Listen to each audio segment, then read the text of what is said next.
Eh bien, c'était un film magnifique, avec de très très belles images. Bien Guy, merci d'être avec nous, d'avoir réalisé ce très beau documentaire. Alors, Guy va répondre à toutes vos questions, mais avant tout, je voudrais, pour la compréhension des plus jeunes, que tu expliques bien ton rôle, le rôle du réalisateur, pour que chacun puisse bien te mettre... Bonsoir et bonjour, pardon, et merci pour votre accueil. Donc oui, moi je suis le réalisateur du film, donc ça veut dire que je travaille avec plein de gens différents, c'est pas moi qui fais tout dans ce film. Je travaille avec des gens qui m'aident à l'écriture, des gens qui m'aident à faire les images. Donc on va dire que c'est moi qui donne l'idée générale en fait de ce que je veux en termes d'images, sur la façon de raconter l'histoire, sur le choix des musiques, le choix des éclairages, le choix des comédiens. En fait, on peut imaginer un peu le réalisateur comme un chef d'orchestre. Voilà, mais je ne pourrais pas faire le film tout seul. Ce film, c'est vraiment, comme tous les films d'ailleurs, un travail collectif avec plein de gens qui savent faire des choses que moi je ne sais pas faire. Et mon travail, c'est d'arriver à faire travailler tout le monde ensemble pour que le film soit le mieux possible pour les gens qui le regardent. Oh là, il y a déjà les mains qui se lèvent, il y a des habitués. Alors, je vous explique comment ça va se passer. Je vais faire passer le micro. Mais je voudrais, s'il vous plaît, que vous écoutiez bien les questions et les réponses pour ne pas poser plusieurs fois la même question. D'accord ? Allez, on commence. Est-ce que c'est vrai, vous avez vraiment filmé les images de la grotte Chauvet? Oui, c'est vrai. Oui, c'est vrai. En fait, la grotte est fermée depuis sa découverte. Il y a uniquement des scientifiques qui ont le droit d'y rentrer, quelques équipes de télé il y a longtemps. Le dernier gros tournage qui avait eu lieu dans la grotte Chauvet, c'est en 2010. Un réalisateur qui s'appelle Werner Herzog. Mais en fait, c'est a priori les dernières images qui seront tournées dans la grotte. Ces images, elles ont aussi servi pour le ministère de la Culture. Elles vont servir d'archives. Parce qu'en fait, le ministère de la Culture n'avait pas d'archives propres, on va dire. Donc en fait, à partir d'aujourd'hui, toutes les images que vous verrez dans les journaux télévisés ou d'autres films sur Chauvet, ce seront ces images-là. En fait, là, vous avez un film de 52 minutes, mais on a tourné 17 heures d'images de la grotte, qui appartiennent au ministère de la Culture, aujourd'hui. Moi, dans le film, quand il faisait des peintures, on voyait des traces de griffes pour les ours. Est-ce qu'ils les ont rencontrés à un moment? Non. Est-ce qu'ils les ont rencontrés à un moment, les ours? Est-ce que tu as vu les ours? Moi, non, j'ai pas vu les ours. Mais en fait, les hommes préhistoriques, c'est ce qui est un peu expliqué dans le film, mais c'est vrai que parfois ça va vite. En fait, les hommes et les ours ont fréquenté la grotte au même moment. Mais les ours rentraient, on va dire, en hiver, et les hommes rentraient en été. C'est-à-dire que les hommes, il faut bien l'imaginer à l'époque, ce sont des chasseurs-cueilleurs, donc c'est des humains qui connaissent parfaitement, beaucoup mieux que nous, le comportement des animaux. Donc ils savent exactement à quel moment les animaux vont être dans la grotte, à quel moment il faut les éviter. Puis il faut imaginer aussi qu'une famille d'ours dans la grotte, ça sent très très fort. Donc les hommes ne rentraient pas, a priori, en même temps que les ours. D'ailleurs, on n'a pas retrouvé de squelette humain dans la grotte. Il n'y a pas eu de personne. Aucun humain n'est mort dans la grotte. Ils ne sont pas fait manger. Ils ne sont pas fait manger. Est-ce que vous êtes entré dans la grotte? Oui. Je suis rentré dans la grotte pour faire des images. J'ai eu la chance de rentrer avec... moi, je suis moi-même caméraman, mais on était 5 caméramans. Je suis resté une semaine dans la grotte. Enfin, je suis sorti entre-temps, hein, mais je suis rentré pendant une semaine. Moi j'ai deux questions. Déjà la première c'est, vu qu'il y a eu des rochers qui sont tombés sur la grotte, comment on a fait pour les enlever? Ils n'ont pas été enlevés en fait. Il y a des rochers qui sont effectivement tombés, qui ont bouché la grotte pendant des dizaines d'années. C'est grâce à ça qu'elle est intacte aujourd'hui. Mais les gens qui l'ont découverte, en fait, ont découvert un minuscule trou. On voit au début la dame qui agite un espèce de... qui voient en fait qu'il y a un souffle d'air qui provient de ce trou. Ils ont agrandi simplement ce trou pour se faufiler à l'intérieur, et c'est comme ça qu'ils ont découvert la grotte. Ensuite, les scientifiques et l'État en fait ont agrandi un peu l'entrée pour que les gens puissent rentrer comme normalement, debout, qu'il faille descendre une échelle. Mais en fait, ils n'ont pas réouvert la grotte. C'est plus du tout l'ouverture qu'il y avait à l'origine. Et ma deuxième question, c'est vu que les peintures sont faites en charbon, alors vu qu'il y a eu des fortes pluies, comment ils ont fait pour ne pas s'être enlevés? C'est une bonne question. Après, moi, je ne peux pas y répondre en termes de chimie, mais c'est vrai qu'a priori, le charbon résiste pas mal à l'eau. Maintenant, il ne faudrait pas que ça se reproduise trop souvent. Et puis, comme c'est expliqué dans le film, le plus grave, c'est pas l'eau, c'est le réchauffement climatique et la prolifération éventuelle de champignons. Si jamais le dioxyde de carbone, c'est un peu compliqué, son taux devenait trop élevé. Comme dans la grotte de Lascaux.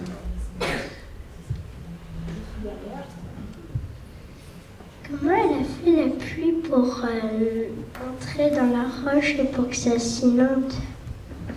En fait, à cause du réchauffement climatique, en partie, il y a de plus en plus d'incendies, même dans les gorges de l'Ardèche. Et donc, les arbres et les buissons qui protègent le toit de la grotte disparaissent. Du coup, en fait, l'eau, elle tombe directement sur la roche, sur la terre, et elle rentre très facilement, beaucoup plus facilement, que s'il y avait des racines, ou des buissons, ou des arbres, pour l'empêcher de rentrer dans la grotte. Parfois, on voyait des pierres dans le film, et elles scintillaient beaucoup.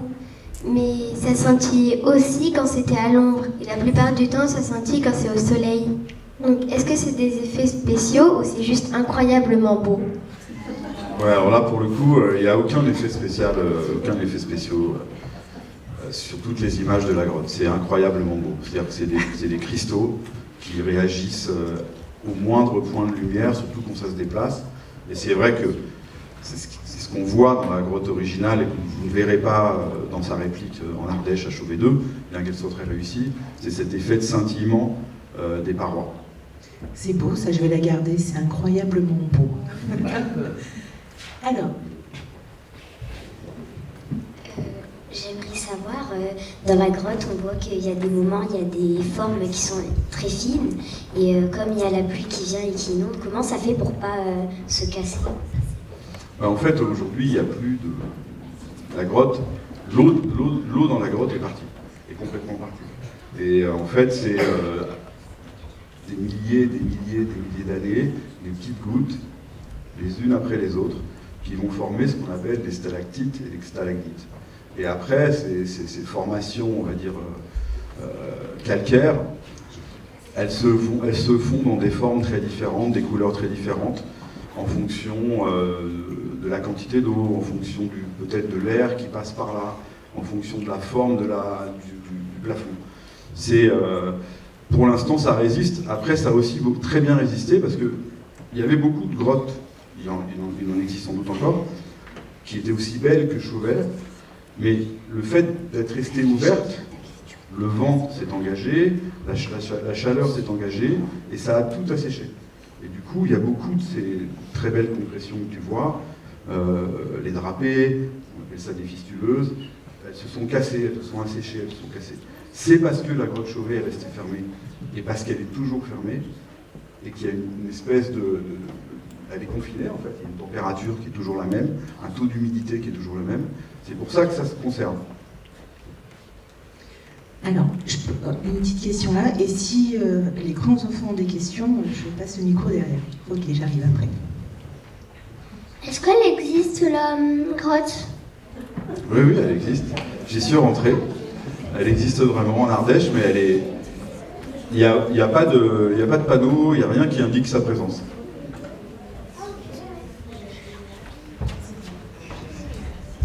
Oui, il paraît que pour devenir un grand expert ou artiste, il faut 10 000 heures d'entraînement.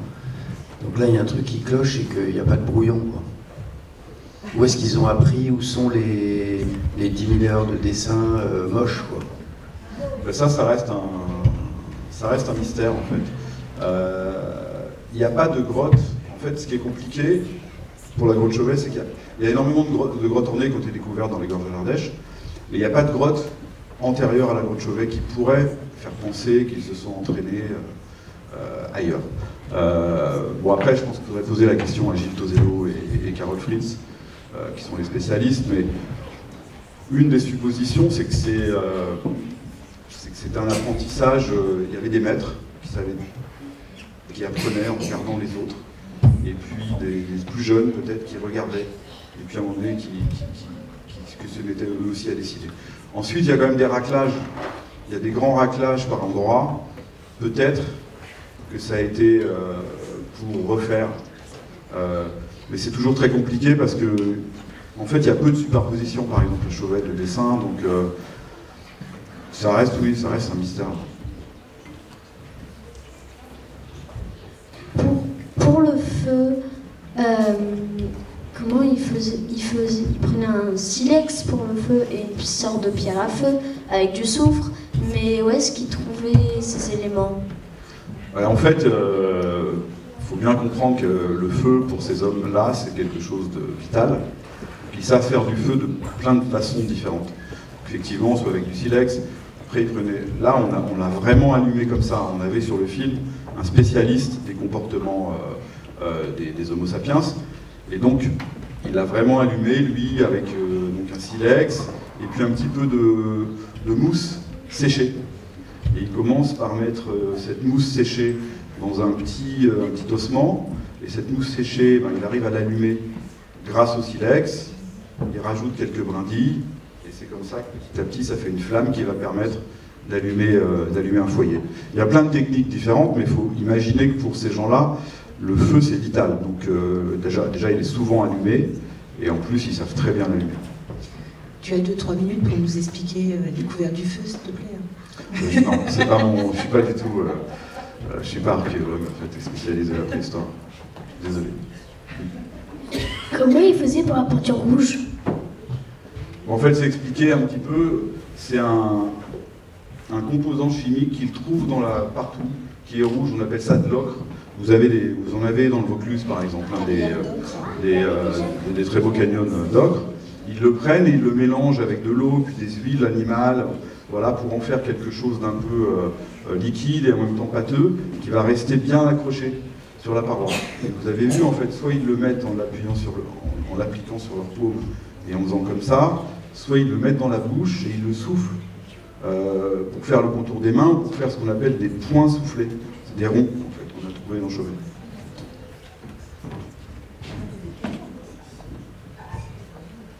Combien en longueur la grotte Chauvet mesure?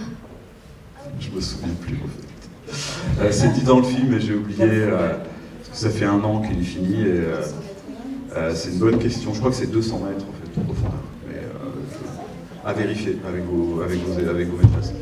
Alors, qui n'a pas posé de question? T'en as déjà posé.